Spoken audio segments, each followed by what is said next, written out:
आराध्य देव के श्री चरणों में सत सत नमन।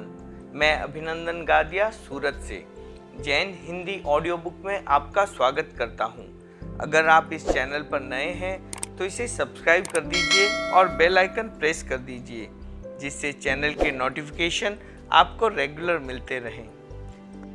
मेरा जीवन मेरा दर्शन आत्मकथा भाग 2।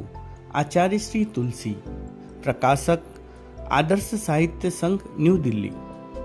प्रभाव जमाने का उपक्रम। ब्यावर का मर्यादा महोत्सव अनेक दृष्टियों से मेरे लिए एक चुनौती था। मैंने पूज्य गुरुदेव का स्मरण कर उसे स्वीकार किया। चतुर्विधि संघ की अंतरंग संभाल, साधु साध्वियों से प्रथम बार व्यक्तिशः परिचय, जनता से सीधा संपर्क, चातुर्मास के बारे में चिंतन, संघ की अपेक्षाओं को समझना, समाज की आशाओं एवं आकांक्षाओं के अनुरूप अपना प्रभाव स्थापित करना आदि अनेक कार्य, और मैं अकेला, किसी दूसरे का सहयोग नहीं। मुनि मगनलाल जी अपना पूरा समय संघीय कामों में लगाते थे, पर उनका कार्य क्षेत्र ऊपर ऊपर का था। अंतरंग कार्यों से वे सर्वथा अलिप्त रहते थे। प्रशासन की दृष्टि से मेरा अपना कोई विशेष अनुभव नहीं था।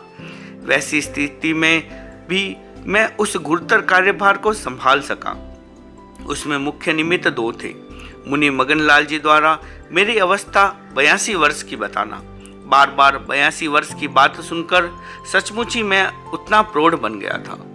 मेरे प्राय सभी कार्यों के प्रति साधु साध्वियों का सकारात्मक दृष्टिकोण, उससे भी मुझे काम करने में पूरी सुविधा रही। मेरी सबसे पहली आकांक्षा ये थी कि समूचा संघ और विशेष रूप से साधु साध्वियाँ मेरे कर्तृत्व से प्रभावित हो। उस समय ज्ञान, अनुभव और प्रशासन के क्षेत्र में मैं परिपक्व नहीं बन पाया था। फिर भी मैं किसी को यह एहसास कराना नहीं चाहता था कि मेरी परिपक्वता में कोई कमी है। एक अधिकृत व्यक्ति का यह दायित्व भी होता है, अन्यथा मनोवैज्ञानिक दृष्टि से प्रतिकूल असर हो सकता है। उस अवसर पर मैंने 3 प्रयोग किए। पहला, सबसे पहले मैंने अपने प्रवचन को आकर्षक बनाने का प्रयत्न किया। मेरे लिए वह काम नया नया था।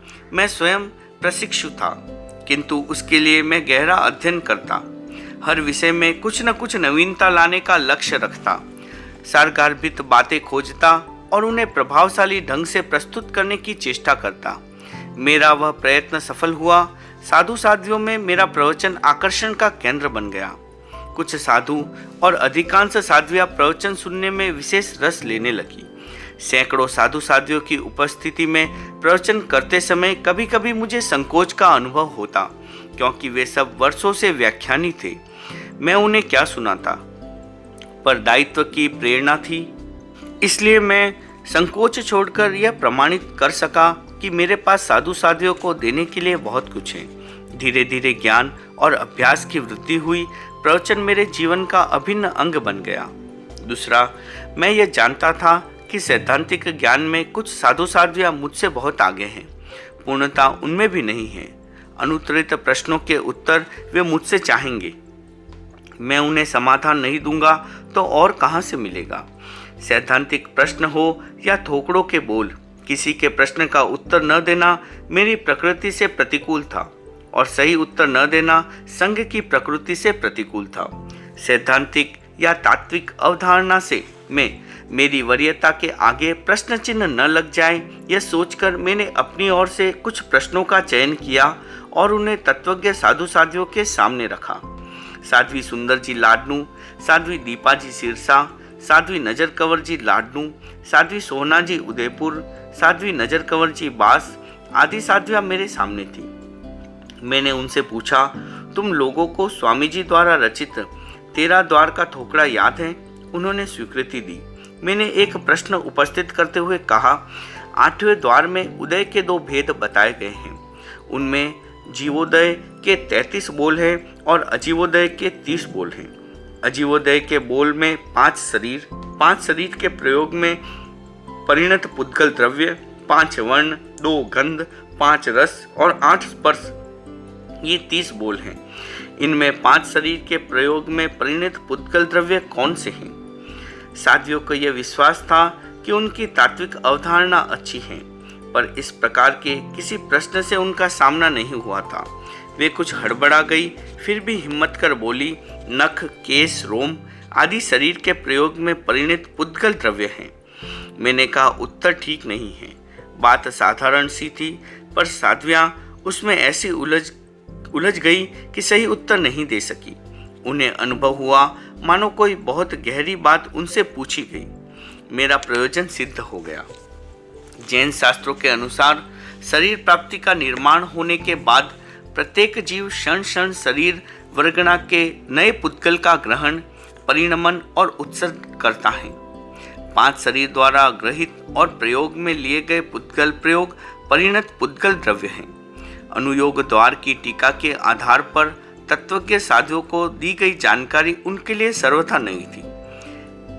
इस एक प्रयोग से उन्हें विश्वास हो गया कि मेरा सैद्धांतिक ज्ञान काफी ठोस है। साधुओं में मुनि हेमराज जी, मुनि रंगलाल जी आदि सिद्धांतवादी संत कहलाते थे। मैंने उनके सामने एक प्रश्न प्रस्तुत किया। नंदी सूत्र में ज्ञान के 2 भेद किए गए हैं, प्रत्यक्ष और परोक्ष। अवधि ज्ञान मनप्रव्य ज्ञान और केवल ज्ञान प्रत्यक्ष ज्ञान है। परोक्ष ज्ञान के 2 प्रकार में अभिनिबोधिक ज्ञान और श्रुत ज्ञान का समावेश किया गया है। इसी सूत्र में आगे प्रत्यक्ष ज्ञान के 2 भेद किए गए हैं, इंद्रिय प्रत्यक्ष और नौ इंद्रिय प्रत्यक्ष। अभिनिबोधिक ज्ञान का संबंध इंद्रियों से है, ये ज्ञान परोक्ष है, तो प्रत्यक्ष कैसे हो सकता है? हमारे शास्त्रज्ञ संतों ने पूरे दिन उक्त संदर्भ में सोचा, पर उन्हें समाधान नहीं मिला। उन्होंने अपनी अनभिज्ञता प्रकट की और चाहा कि मैं प्रश्न को समाहित करूं। मैंने उन्हीं दिनों दार्शनिक ग्रंथ प्रमाणनय तत्व लोकालंकार का अध्ययन किया था। उसमें प्रत्यक्ष के 2 भेद किए हैं, परमार्थिक और सांव्यावहारिक। नंदी सूत्र के प्रथम वर्गीकरण के अनुसार इंद्रियों से होने वाले ज्ञान को परोक्ष ही माना जाए तो व्यवहार में कठिनाइयां पैदा होती हैं। बहुत बार कहा जाता है कि अमुक घटना हमने आंखों से देखी है, आंखों देखी बात असत्य कैसी हो सकती है। इस व्यवहारिक कठिनाई को दूर करने के लिए इंद्रिय प्रत्यक्ष या समव्यवहार प्रत्यक्ष वाला वर्गीकरण मान्य किया गया। उक्त प्रसंग में पाठकों के मन पर एक प्रतिक्रिया हो सकती है कि साधु साधियों को प्रभावित करने के लिए किया गया यह प्रयोग क्या छल नहीं है? अध्यात्म के क्षेत्र में इस प्रकार का प्रयोग विहित है क्या? पाठकों की इस संभावित प्रतिक्रिया के संबंध में मेरा वक्तव्य यह है, नैयायिक मत में छल, जाति, निग्रह स्थान आदि को तत्व माना गया है। जैनाचार्य ने इनका तीव्र प्रतिवाद किया है। उनके विचार से मैं असहमत नहीं हूँ। तत्वतः यह तत्व नहीं है, पर व्यवहार में कहीं कहीं इनका उपयोग होता ही है। उदाहरण के रूप में एक वाक्य है, न कंबल लो ब्राह्मण। संस्कृत भाषा में नव शब्द के 2 अर्थ हैं, नौ और नवीन। कंबलधारी ब्राह्मण को देखकर वादी बोला, इस ब्राह्मण के पास 9 कंबल हैं। प्रतिवाद ने कहा, इसके पास 9 कंबल कहाँ हैं? वादी शब्द छल का प्रयोग करते हुए बोला, मैंने कब कहा था कि ब्राह्मण के पास 9 कंबल हैं? मेरा कथन तो यह है कि इसके पास 9 नया कंबल हैं। प्रतिवाद को मौन होना पड़ा। यह छल का उदाहरण है। जाति और निग्रह स्थान को भी इसी प्रकार समझा जा सकता है। महाभारत में श्री कृष्ण ने पांडवों को इसी प्रकार का छल करने के लिए प्रेरित किया। उनकी प्रेरणा से भीम ने अश्वत्थामा नामक हाथी का वध किया। द्रोणाचार्य के पुत्र का नाम भी अश्वत्थामा था। भीम ने उनके निकट जाकर कहा, अश्वत्थामा मारा गया। द्रोणाचार्य को इस बात पर विश्वास नहीं हुआ। उन्हें सत्यनिष्ठ युधिष्ठिर से पूछा, क्या अश्वत्थामा मारा गया? युधिष्ठिर दुविधा में आ गए। उन्होंने छल का प्रयोग करते हुए 2 प्रकार के स्वर का उपयोग किया। पहले वे व्यक्त स्वर में बोले, अश्वत्थामा हतः। इसके तत्काल बाद अव्यक्त स्वर में बोले, हतम कुंजर इत्युत। अश्वत्थामा तो मारा गया, पर वह हाथी है या मनुष्य? वाक्य के अंतिम शब्द द्रोणाचार्य नहीं सुन पाए। पुत्र वियोग से संतप्त होकर उन्होंने शस्त्र नीचे रख दिए। श्री कृष्ण का उद्देश्य पूरा हो गया।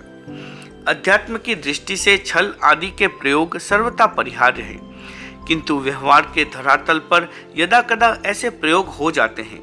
साधु साधियों से उस समय जो प्रश्न पूछे गए वे उनकी ज्ञान वृद्धि के उद्देश्य से नहीं पूछे गए। उस प्रसंग में मेरा मुख्य लक्ष्य था अपना प्रभाव स्थापित करना। उससे साधु साधियों के ज्ञान में वृद्धि हुई और उन्हें और संभलने का मौका मिला। यह प्रासंगिक बात है। तीसरा, तीसरे प्रयोग में मैंने साधु साध्वियों की प्रत्येक गतिविधि पर बारीकी से ध्यान देना शुरू कर दिया। उनकी जो प्रवृत्ति ठीक नहीं लगती उस और इंगित करता, उसे आलोच्य बनाता। इससे सामने वाले व्यक्ति की जागरूकता बढ़ती। उदाहरण के रूप में यहाँ एक प्रसंग प्रस्तुत कर रहा हूँ। उस समय जो साधु अच्छे पढ़े लिखे माने जाते थे, मैंने उनसे प्रतिक्रमण की पाठियाँ सुनी। उनका उच्चारण शुद्ध नहीं था। मैंने समय लगाकर उच्चारण शुद्ध कराया। कुछ साधुओं को प्रतिक्रमण का अर्थ समझाया। इस प्रक्रिया से उन पर बहुत गहरा प्रभाव हुआ। यद्यपि ये बातें बहुत महत्वपूर्ण नहीं हैं, किंतु उस समय आवश्यक थी, इसलिए एक प्रयोग किया गया। वह प्रयोग सफल हुआ और उससे पूरे प्रायोगिक जीवन का प्रारंभ हो गया। ब्यावर मर्यादा महोत्सव के अवसर पर कुछ विषयों में नए चिंतन का सिलसिला चल पड़ा। यहाँ मैं 2 विषय का उल्लेख करना चाहता हूँ।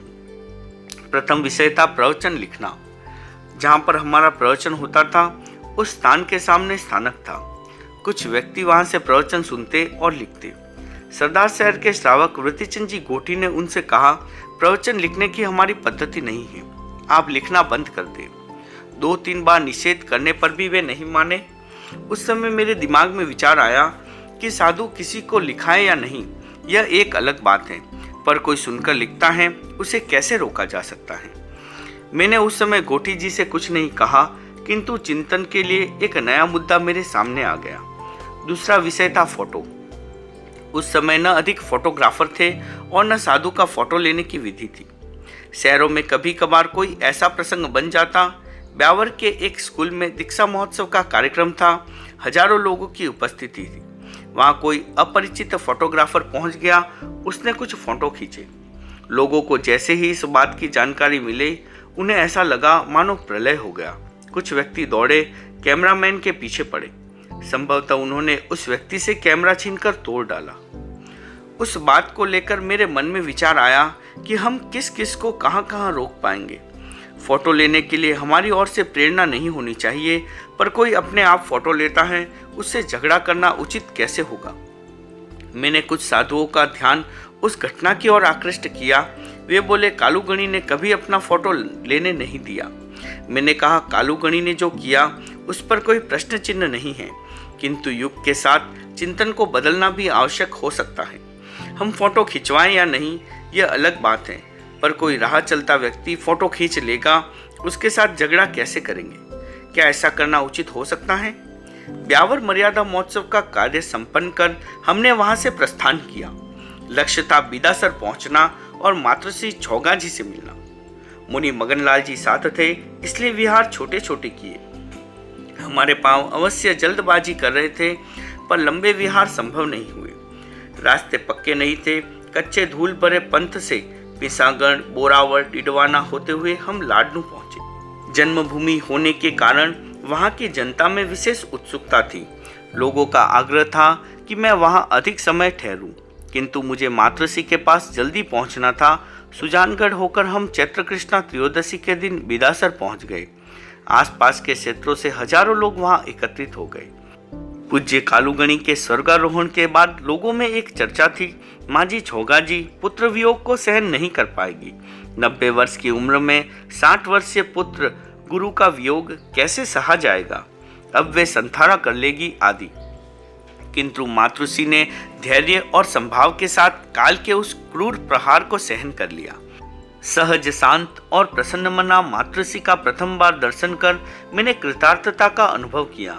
उन्होंने मुझे कालूगणी के रूप में देखा। मैंने उनको आश्वस्त करते हुए कहा, माँ जी, पूज्य गुरुदेव हमें छोड़कर पधार गए। यह किसी के हाथ की बात नहीं थी। आप मुझे उसी रूप में समझे, मैं आपकी भावना पूरी करने का प्रयास करूंगा। मातृश्री हमारे लिए देवी स्वरूपा थी। आचार्य पद का दायित्व संभालने के बाद मैंने अपना प्रथम केस लोच वहीं कराया। लोक भाषा में पहला जड़ूला वहीं उतारा। लगभग 8 महीनों का लोच था। बाल बहुत सघन थे। मैं दोनों दृष्टियों से हल्का हो गया। उस वर्ष बिदासर प्रवास में 2 भाई दर्शन करने आए, छत्रमल जी बंसाली लूणकर्ण सर और नेपाली ब्राह्मण तोलाराम। वे दार्जिलिंग से लगभग 125 किलोमीटर दूर रंगीली गांव में रहते थे। खाने पीने और पहनने ओढ़ने का सामान कंधों पर लेकर वे नंगे पांव पैदल चले। मार्ग में आवश्यकता के अनुसार ठहरते हुए चैत्र शुक्ला चतुर्दशी के दिन उन्होंने बिदासर में दर्शन किए। रास्ते में 2.25 महीने का समय लगा। 1866 किलोमीटर की पदयात्रा कर गुरु दर्शन करने का संभवतः वह पहला ही अवसर था। जीवन पोथी का एक अंतरंग पृष्ठ। मुनि मगनलाल जी तेरापंथ धर्म संघ के स्तंभ थे। उनके अनुभव, सूझबूझ, समर्पण, सक्रियता आदि गुण उन्हें साधक की सामान्य ऊंचाई से ऊपर ले जाने वाले थे। पूज्य गुरुदेव कालूगणी बचपन से उनके साथी थे। मेरी अवस्था उनके सामने बहुत छोटी थी, फिर भी वे मेरे प्रति सहज, श्रद्धाशील और समर्पित थे। एक दिन वे बोले, संघ का सौभाग्य है कि आपका चयन हुआ। इससे पूरा संघ तो निश्चित हुआ ही। कालूगणी आंतरिक चिंता से मुक्त हो गए। आपकी दीक्षा से पूर्व वे इस विषय में कितने चिंतित रहते थे मैं ही जानता हूँ। आपके मनोनयन से उनको कितना संतोष हुआ मैं आपको बता नहीं सकता। विशेष बात यह है कि उनको ही नहीं, हम सबको पूरा संतोष हुआ। आप जैसे सर्वांगपूर्ण व्यक्तित्व वाले आचार्य हमारे भाग्योदय के प्रतीक हैं। उस समय वहाँ मैं और मुनि मगनलाल जी दो ही थे। उनकी बात सुनकर मुझे संकोच का अनुभव हुआ। मैं अपने पूरे अधूरे व्यक्तित्व में पूज्य गुरुदेव की कृपा को देखता था। आज मैं जो कुछ भी हूँ उन्हीं के कारण हूँ। मैंने कहा, मगन जी स्वामी, आप जो कुछ कह रहे हैं वह आपका बड़प्पन है, गुण ग्राहकता है। आप इसे इस रूप में ले रहे हैं, किंतु यह दायित्व तो मेरे लिए बहुत भारी है। इसको वहन करना कितना कठिन है मैं ही अनुभव कर सकता हूँ। यद्यपि मैं जानता था कि संघ का दायित्व तो मुझे संभालना होगा, पर मैं नहीं जानता था कि यह सब इतना जल्दी संभालना पड़ेगा। खैर, आय बनी सो आय बनी। अब तो इसे उठाने के अतिरिक्त दूसरा कोई चारा नहीं है। वैसे मेरी वृत्ति भी ऐसी है कि जो काम सिर पर आ जाता है मैं उससे आंख नहीं मूंद सकता। जब तक भय सामने न आए उससे डरना श्रेयस्कर है, किंतु जब भय सामने आकर खड़ा हो जाए तो बगले झांकने से काम नहीं होता। भय के उपस्थित होने पर जैसे भी संभव हो उसका प्रतिकार करना चाहिए, निर्भय होकर काम करना चाहिए। मैं सोचता हूँ कि अब मुझे इसी रूप में काम करना होगा। मुनि मगनलाल जी मेरी बात सुनकर कुछ गंभीर हो गए, फिर भी वे तत्काल बोले, निश्चित रूप में आपका दायित्व तो बहुत भारी है और इसका वहन आपको ही करना है। मेरी सेवाएं आपको सदा सर्वदा उपलब्ध रहेगी। आप जब जहां जिस रूप में मुझसे काम लेना चाहे मैं प्रस्तुत हूँ। आप अन्यथा न समझे तो मैं जानना चाहता हूँ कि अभी आपके सामने ऐसी कौन सी कठिनाइयां हैं जिसके कारण आप इतना वजन महसूस कर रहे हैं। मुनि मगनलाल जी ने मेरे सामने दुविधा उपस्थित कर दी। कुछ कहूँ तो कहने की इच्छा नहीं होती, यदि उनसे न कहूँ तो और किससे कहूँ। उनके अतिरिक्त कोई दूसरा व्यक्ति ऐसा नहीं था जिसके सामने मैं अपना मन खोल सकूं। कुछ क्षणों की कसमकश के बाद मैंने कहा, मगन जी स्वामी, मेरी एक समस्या है जिसे मैं आपको ही बता सकता हूँ। वह है नेतृत्व पर जातिजनों का दबाव। प्रशासन का क्षेत्र ऐसा है जिसमें किसी प्रकार की बाध्यता होने से काम करने में कठिनाइयां रहती हैं। आप मेरे संसार पक्ष से ज्येष्ठ भ्राता मुनि चंपालाल जी से परिचित हैं। विगत 8 वर्षों से हम दोनों आपके साज में आहार कर रहे थे। वे बहुत श्रमशील हैं, सेवाभावी हैं, दिल के बड़े कोमल हैं, दिन दुखियों के कष्ट से द्रवित होने वाले हैं, संयम में पूरी तरह रचे बसे हैं, चारित्रिक दृष्टि से वे सर्वथा बेदाग हैं, मेरे अध्ययन और विकास में पूरे सहयोगी रहे हैं। वर्षों तक मैं उनके जिस कड़े अनुशासन में रहा, आज के किशोर शायद ही रह पाए। मैं अपना सौभाग्य समझता हूँ कि मुझे ऐसे भाई मिले, पर मुझे कहने में संकोच होता है कि कभी कभी उन्हें लेकर मैं बहुत परेशान हो जाता हूँ। मुनि मगनलाल जी को कल्पना नहीं थी कि मैं ऐसी कोई बात उन्हें कहूँगा। एक बार वे चौंकने से हो गए। मुनि चंपालाल जी की अन्य विशेषताओं का उल्लेख करते हुए मैंने उनसे कहा, सब कुछ ठीक है, किंतु उनकी इच्छा के प्रतिकूल कोई भी काम हो जाता है तब वे अपने मन पर काबू नहीं रख पाते। मैं उनकी इच्छाओं और विचार को महत्व दूं, यह उचित है। अब तक इस दृष्टि से कोई खास बात भी नहीं थी। मैं उनका छोटा भाई हूं, वे बड़े भाई हैं। उनकी इच्छा अनुसार काम करना मेरा कर्तव्य था, पर अब तो स्थिति बदल गई है। मुझे संघीय दृष्टि से काम करना होता है। व्यक्ति का अपना महत्व है, किंतु मेरे लिए संघ सर्वोपरि है। संघ हित में मुझे अपनी व्यक्तिगत इच्छाओं को भी गौण करना पड़ता है। ऐसी स्थिति में उनकी प्रत्येक इच्छा पूरी कैसे होगी? उनके मन के प्रतिकूल काम होते ही मुझे उनकी नाराजगी झेलनी पड़ेगी। अब तक मैं अनुनय विनय करके उन्हें पुनः प्रसन्न कर लेता था। वर्तमान स्थिति में यह सब कैसे संभव होगा? मेरी इस समस्या का क्या समाधान हो सकता है? मुनि मगनलाल जी ने मेरी बात को बहुत अधिक गंभीरता से नहीं लिया। वे मुस्कुराते हुए बोले, बस इतनी सी बात है, इसके लिए मैं अपनी सेवा समर्पित करता हूँ। मुझे विश्वास है कि मैं इस स्थिति को आसानी से संभाल लूंगा। मैंने आश्वस्त होकर कहा, यह काम आप कर लेंगे, फिर मेरे सामने अभी कोई समस्या नहीं है। इस प्रसंग में मैंने सात्विक प्रसन्नता प्रकट की, किंतु मैं मन ही मन ये समझ रहा था कि मुनि मगनलाल जी स्थिति की गंभीरता को आंक नहीं पाए हैं। खैर, मुनि मगनलाल जी और मुनि चंपालाल जी का आपस में अच्छा संबंध था। एक साज में होने के कारण वे परस्पर खुले हुए थे। उनके बीच कुछ मनोविनाद के प्रसंग भी होते रहते थे।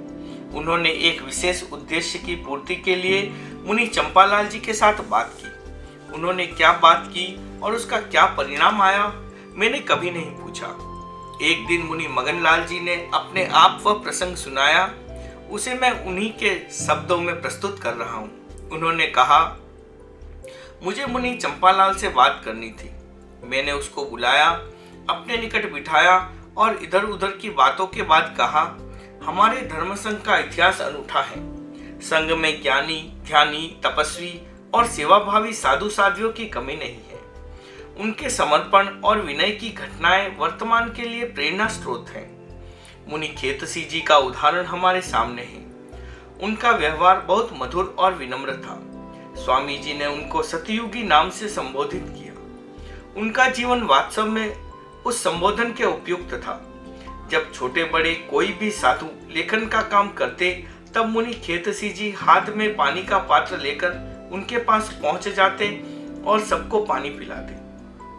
कुछ संतों को उनका यह प्रयोग अटपटा सा लगा। वे बोले, हम बैठे हैं और आप घूम घूम कर हमें पानी पिला रहे हैं, आप ये क्या कर रहे हैं? मुनि खेतसी जी ने कहा, संतो, यह कौन सा काम है? मैं तो पढ़ना लिखना करता नहीं, इधर उधर घूम लिया तो क्या हो गया? मुनि खेतसी जी ने अपनी विनम्रता से सब साधुओं का मन जीत लिया। अपनी बात को आगे बढ़ाते हुए मैंने मुनि चंपालाल जी से फिर कहा, ऋषि राय आचार्य बने। आचार्य होने के कारण वे नए वस्त्र धारण करते, पट पर बैठते और हर दृष्टि से अपना प्रभाव रखते। मुनि खेतसी जी दीक्षा पर्याय में उनसे बड़े थे और संसार पक्ष में उनके मामा थे। वे फटे पुराने कपड़े पहनते एवं बहुत सामान्य स्थिति में रहते थे। एक बार आमेट के एक भाई ने मुनि खेतसी जी से कहा, मुनिश्री, जमाना बहुत विचित्र है। अब उल्टी गंगा बह रही है। आप बड़े होकर भी धरती पर बैठते हैं और ऋषि राय छोटे होकर भी बाजोट पर। क्या यह शोभनीय है? मुनि खेतसी जी उस भाई की भावना भाप गया। उन्होंने एक उदाहरण के द्वारा अपना चिंतन स्पष्ट करते हुए कहा, किसी लड़के का विवाह होता है, तब उसे नए वस्त्र और आभूषण पहनाए जाते हैं, घोड़े पर बिठाया जाता है, बनोरियां निकाली जाती हैं। उस समय उसका पिता साधारण कपड़े पहनता है, अस्त व्यस्त सा रहता है, इधर उधर भागदौड़ करता है और अपने पुत्र को सजा संवरा तथा हंसता खिलता देखकर खुश होता है। वह जानता है कि पुत्र की शोभा उसकी शोभा है। इसी प्रकार ऋषि राय जी की शोभा मेरी शोभा है। मुनि मगनलाल जी का चिंतन था कि मुनि खेतसी जी का प्रसंग उनका काम सरल कर देगा, किंतु उन्हें सफलता नहीं मिली। मुनि चंपालाल जी उनकी बात सुनकर बोले, मोटा पुरुष, आप मुझे क्या समझाते हैं? मैं सब जानता हूँ। आचार्य बनने के बाद मामा और बड़ा भाई सब गौण हो जाते हैं। आप स्वयं जानते हैं कि वे बालक थे तब मैंने उनकी पढ़ाई लिखाई के लिए कितना श्रम किया था, उन्हें सब प्रकार से सहयोग दिया था। अब वे बड़े हो गए, आचार्य बन गए, स्थितियां बदल गई। कैसे क्या होगा यह तो भविष्य ही बताएगा। मुनि मगनलाल जी को ऐसे उत्तर की आशा नहीं थी। वे मुनि चंपालाल जी की बात सुनकर स्तब्ध रह गए और मेरे पास आकर बोले, महाराज अधिराज, आज मेरा घूमर गर्व समाप्त हो गया। मैंने अपने जीवन में प्राय सभी कामों में सफलता पाई है, इसलिए आपसे प्रार्थना की, किंतु इस बार मैं सफल नहीं हो पाया। आपका काम आपको ही करना होगा। उक्त प्रसंग का फलित यह नहीं है कि मुनि चंपालाल जी मुझसे प्रसन्न नहीं थे, मेरा सहयोग नहीं करते थे या संतों के साथ उनका व्यवहार मधुर नहीं था। उनका पूरा जीवन मेरे अनन्य सहयोगी के रूप में रहा। साधुओं के साथ उनका व्यवहार बहुत आत्मीयतापूर्ण था। मुनि मगनलाल जी की उपस्थिति में ही उन्होंने कई दायित्व संभाल लिए। धीरे धीरे उनका कार्यक्षेत्र व्यापक बनता गया। मुनि मगनलाल जी का स्वर्गवास होने के बाद तो उनके द्वारा किए जाने वाले अनेक काम उनके जिम्मे स्वतः ही आ गए। लोगों की सार संभाल में उनकी जागरूकता के कारण मैं पूरा निश्चिंत रहा। धर्म संघ से दूर हुए व्यक्तियों को पुनः जोड़ने की कला में वे निष्णात थे। उनका उपकार और सहयोग कभी विस्मृत का विषय बन ही नहीं सकता। कठिनाई एक ही थी कि नाराज होने के बाद सरलता के कारण वे अपनी मनोदशा को प्रकट कर देते थे। इस प्रसंग की प्रस्तुति का लक्ष्य एक ही है कि मैं अपनी प्रशस्ति कथा नहीं, आत्मकथा लिख रहा हूँ। आत्मकथा में सभी प्रकार के प्रसंगों का समावेश हो जाता है। समय समय पर ऐसे और भी अनेक प्रसंग सामने आते रहेंगे। जीवन की किसी घटना का संबंध दुर्बल पक्ष से है, इस कारण मैं उसे छोड़ना नहीं चाहता। क्योंकि मैंने भगवान महावीर को पढ़ा है, आचार्य भिक्षु को पढ़ा है, महात्मा गांधी को पढ़ा है।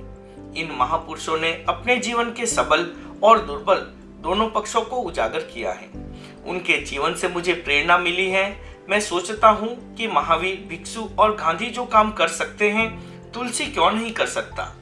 जो महापुरुष मेरे लिए प्रेरणा स्रोत बने हैं, उनका अनुगमन करना मेरा कर्तव्य है। यही सोचकर मैं अपनी जीवन पोथी के कुछ अंतरंग पृष्ठ खोल कर रखूं तो वह अस्वाभाविक नहीं होगा। ओम अरहम।